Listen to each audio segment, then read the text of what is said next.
It's that time for the Unleashed Force. The Unleashed Force for the LGBTQ community.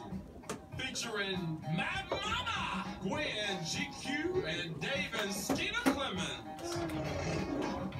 Ow, let me hear that voice!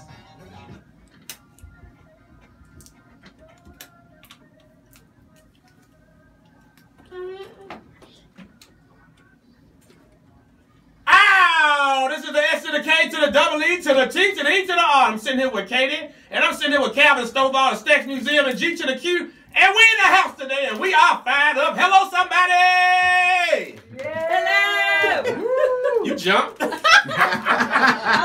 jumped? You know what? I think he like scared that guest. He never warned you what's gonna happen because I want to see your reaction. So it never fails. You did it again, baby. Yes. Strikes again. Hello. Hello, Radio Land. And those of you out there in the Mid-South community, this is the Unleashed Voice for the LGBTQ community radio show on AM 990 KWAM Talk Radio, baby. And the mission of our radio show is to be the premier soundboard for the LGBTQ community, where we employ 3 equal principles: education, empowerment, and enrichment. And we hope that during our show, we offer you some relevant information that will cause you to ask more questions about the world around you. So we have a little segment. David's not going to take up too much time because we got to get to our guest, but he has to talk about what's on his mind. So what's on your mind, son? Let's talk about parish friends and the mass violence we have going on in America right now. We need more love and light in this country because we have people fighting over sexuality, denominationalism, who you're going to marry. But the issue right now is we have mass violence going on. We have the protests in the colleges. We have Chicago, Syria, Seattle. We need the people passing parish this weekend. We need to come together and with love and peace and more light and harmony, because I am, at the end of the day, an American. I'm proud to be an American. We may have issues, but I love my country. And these cowards who are going around killing innocent people need to stop this. And this is sad. It's a tragedy. But we must come together and spread love and the light and just come together as one. And that's what's on my mind. Amen. Amen. Well, I think what I've heard on the news lately, too, about folks wanting to blame the immigrants and the people coming in from Syria and so forth for this violence is just scapegoating. And I just hope that that doesn't continue, because it's certainly just scapegoating of people already in a fortunate situation. Right. I totally agree. I totally agree. Couldn't have said anything any better than either one of you did. But we have a great show, and we've been trying to get Miss Katie in the studio. I think we hijacked her today to come on in so we can talk about her great organization and this great conference event that's coming up in Memphis, Tennessee. That's going to be monumental, and I'm proud to be associated with a part of it myself. So we're going to let you introduce yourself. Right. Come on in. Well, I really appreciate you all having me. I very, very much am honored to be here. I've never been on your show, and I'm so excited to be on it, but I also feel like I do have some really good information to share with folks out there. So the broader event that's happening is actually the Mid-South HIV Conference, put on by the Ryan White program here in Shelby County. And that is actually Monday and Tuesday coming up, the 16th and 17th.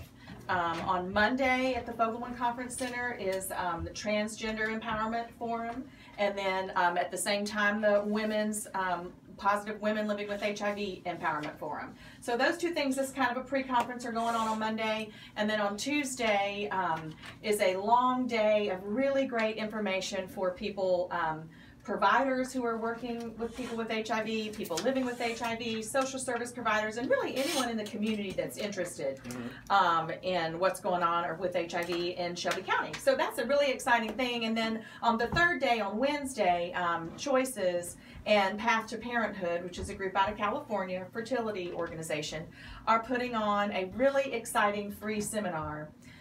It will be from 9 to 2 at the Community Foundation on Union Avenue.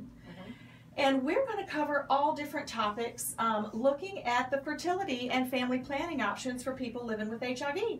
you know, years ago, having HIV and being diagnosed with that virus was a death sentence. It was. And people were counseled either don't have sex, or if you do, for heaven's sakes, just use a condom.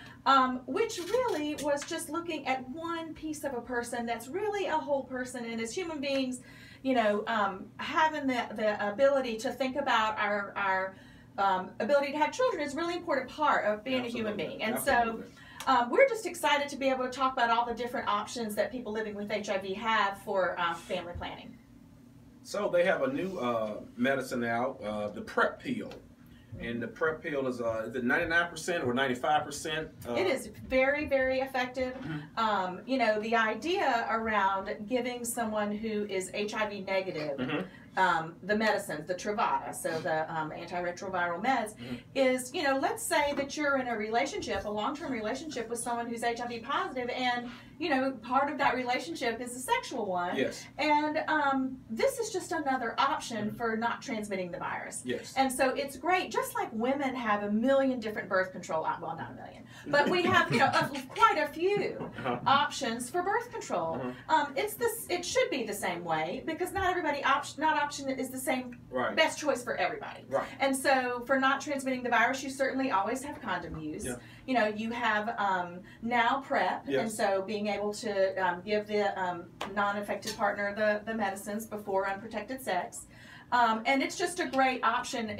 I think the uptake has been slow, so getting providers educated about how to prescribe it, what testing is required if you are going to be on the medicines, has been a little bit of a challenge, but it's coming along, and we're excited to provide information about PrEP at this session. In fact, Martavius Hampton from the Memphis Gay and Lesbian Community Center will be one of our presenters on Wednesday, and he is covering PrEP.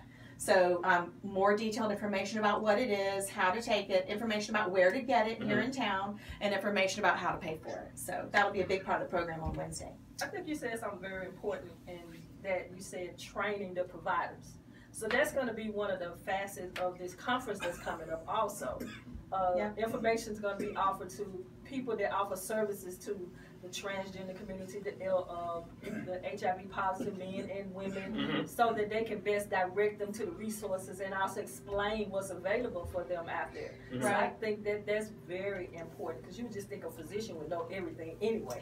Well, our clinician at Choices, let me take a Choices minute here. Okay, come on. So our clinician at Choices talks all the time about how in med school you're really taught the lectures that you get on HIV are very limited, and you would think that you just come out of med school knowing all these things, and you really don't.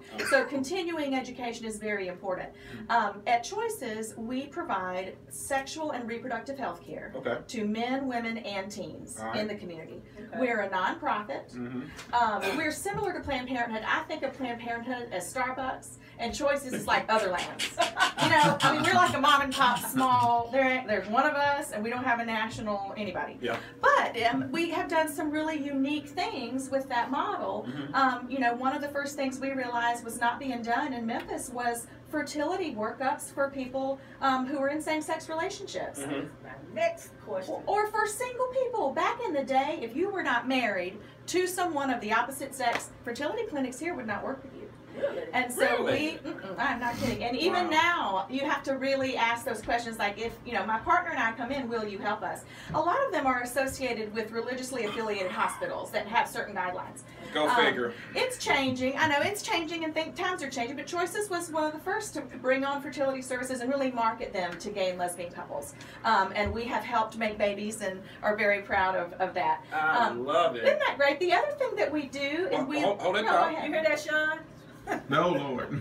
They can help with babies. Hold that thought. We're going to take a pause from the call. This is our first pause. John, stop smoking that weed over there. You keep doing us. So this is our first break. This is the Unleashed Voice for the LGBTQ community, the baddest show on KWAM 990 Talk Radio. We'll be right back after this pause with Katie from Choices. Stay tuned.